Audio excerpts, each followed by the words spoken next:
Di informasi berikutnya, Wali Kota Samarinda akhirnya turun tangan untuk mempertemukan keluarga anak sekolah dasar yang diusir karena tidak bisa ikut ujian semester kenaikan kelas. Ya, jadi sebelumnya siswi tidak mampu ini diusir karena selama setahun dia tidak ikut belajar daring karena tidak memiliki ponsel. Nangis nak.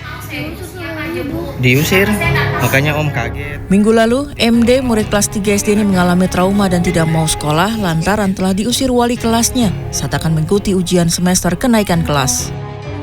Murid kelas 3 SD itu diusir karena tidak pernah ikut pembelajaran daring. Dari keluarga tidak mampu, ia tidak memiliki ponsel untuk belajar daring.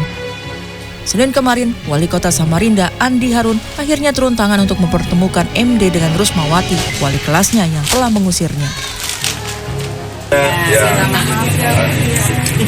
Mereka pun saling bermaafan dan berjabat tangan. Kemudian dilanjutkan aksi saling memaafkan antar keluarga dengan sang guru. Kita mencari solusinya. Dan alhamdulillah semua sekarang sudah selesai masalahnya. Mereka sudah saling memaafkan dari mediasi hari ini atas kesalahpahaman ini. Jadi kesalahan dari sekolah, oke lah, kami mengaku salah kan. Oh ini karena dampak pandemi gitu ya? Iya, dampak pandemi gitu. Tapi kan kalau hari-hari saya mendatangi kan juga saya punya murid kan, harus saya ajar. Sementara orang tua di sini nggak ada juga. Tanggapan ke sekolah lah.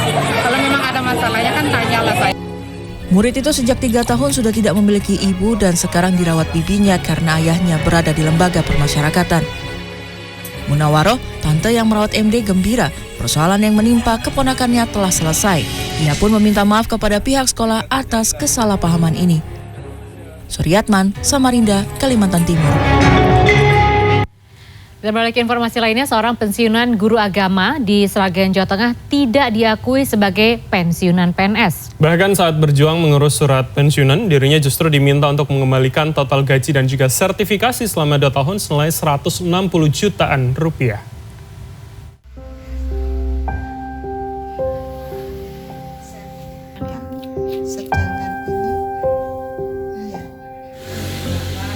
Kisah sedih disampaikan Suwarti, 61 tahun, saat di rumahnya di Desa Blimbing, Kecamatan Sambirejo, Kabupaten Sragen, Jawa Tengah.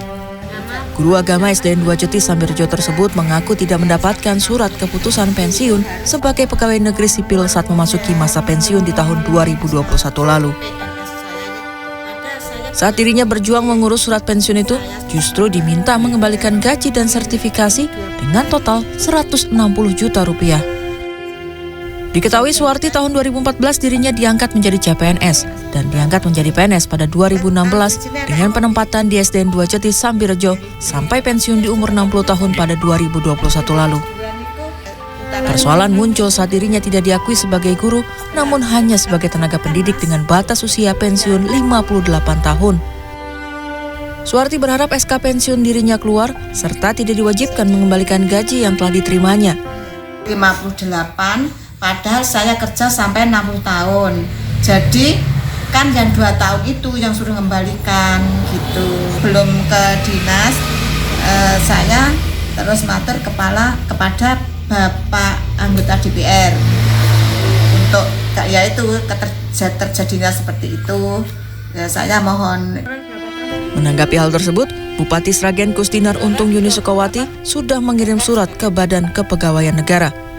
Dalam isi surat itu salah satunya meminta petunjuk dari BKN mengenai masalah tersebut. Kami bersurat kepada BKN untuk mohon petunjuk terkait dengan kasusnya Bu Suwarti, karena kita pun sebenarnya sudah mengusulkan pensiun berkali-kali dan jawabannya juga sama. Nah, karena ini sudah menjadi kasus yang ramai, tentu barangkali mungkin akan ada mediasi. Sementara Suwarti sendiri mulai mengabdi sebagai guru agama selama 35 tahun 4 bulan, yaitu mulai dari Wiyata Bakti pada 1986. Selain itu dirinya juga sempat pindah dan mengajar di beberapa sekolah sampai akhirnya diangkat menjadi PNS. Budi Harjo Kusumo, Sragen, Jawa Tengah.